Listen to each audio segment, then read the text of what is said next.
All right. Hey YouTube, I'm Lucky, and today's Thursday, so it's time to cover the big Twab news. Okay, of course we have a new season.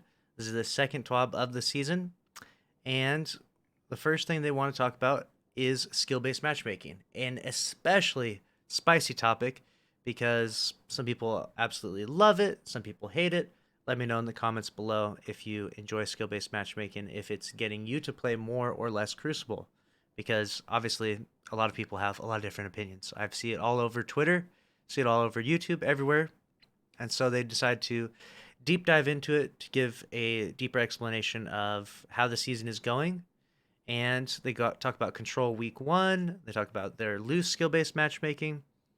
They then go over all of the data, and the data looks good to them. Everything looks like it's working, like they're getting higher retention rates. There's less mercy games, less blowouts. There's less people getting high kill games, which, you think, well, high kill games are entertaining and fun to watch, but it's probably not entertaining or fun for those that are at the bottom of that with, 2 kills and 25 deaths. But so, again, I'm not going to dive too much into my opinion on all of it. I'm just sort of reading the news here and interpreting it as I see. So they are keeping skill based matchmaking around. They're enjoying every bit of it. The only negative part that they could find from it was quitting. The quitting went up from 8% to 12%. So for whatever reason, a lot of people are quitting Crucible.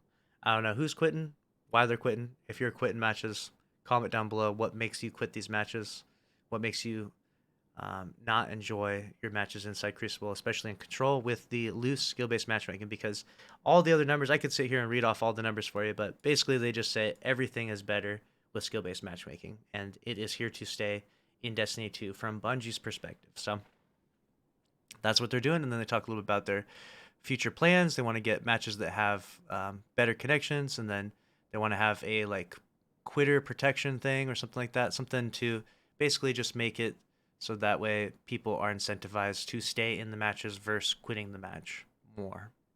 So that's the entirety of that. Iron Banner next week with eruption mode.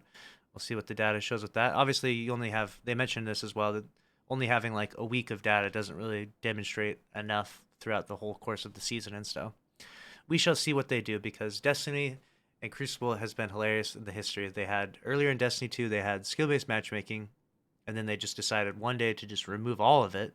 They just took it all out, and then they've slowly been implementing it back in, and now we're at a point where I think every playlist has skill-based matchmaking now that's active right now, except Rumble and Rift, and then obviously private matches are private matches. So next up, we'll talk about they have an army, we have an Ido, and they talk a little bit about the expedition player activity and stuff like that. You can get some of those red box weapons actually pretty easily, by the way. I was going to make a PSA video talking about that. If you get the third node on the middle from the in the helm object, then you'll be able to get those red box weapons really fast by completing expeditions. Can we get a King's Fall raid with the side of World's First? They do an entire interview with the World's First team, which is Elysium, which has Saltagrepo, Cruz, Kairos, Vile Fate, Moople, and Quaz on their team. This is their third title back to back to back. Very impressive from them.